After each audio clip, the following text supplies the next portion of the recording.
Habang bumabiyahe nga ako ay panay ang titig ko sa mga pictures ni Jessica sa social media. Kung makikita niyo lang siguro ako noong mga oras na yun mapapasabi kayo ng, "Muntangan naman 'to." Pero wala, eh, hulog na hulog ako kay Jessica. Problema nga lang, habang patuloy ako sa pagbabrowse sa feed ni Jessica, ay may napansin akong isang bagay na magpapabago ng lahat para sa aming dalawa. Isang bagay na hindi ko pa sure kung ano ang dapat kong maramdaman. Wala nang paligoy-ligoy pa.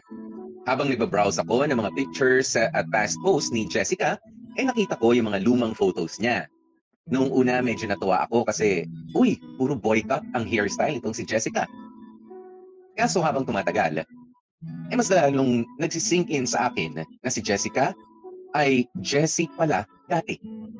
Isang trans woman, itong si Jessica.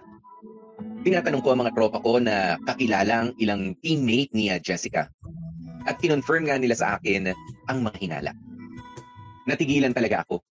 Bago pa man kasi naghiwalay o kami naghiwalay nitong si Jessica noong gabi ng event, ay nag-schedule na kami ng meet-up namin. Pinag-isipan ko talagang maigi kung sisiputin ko ba si Jessica.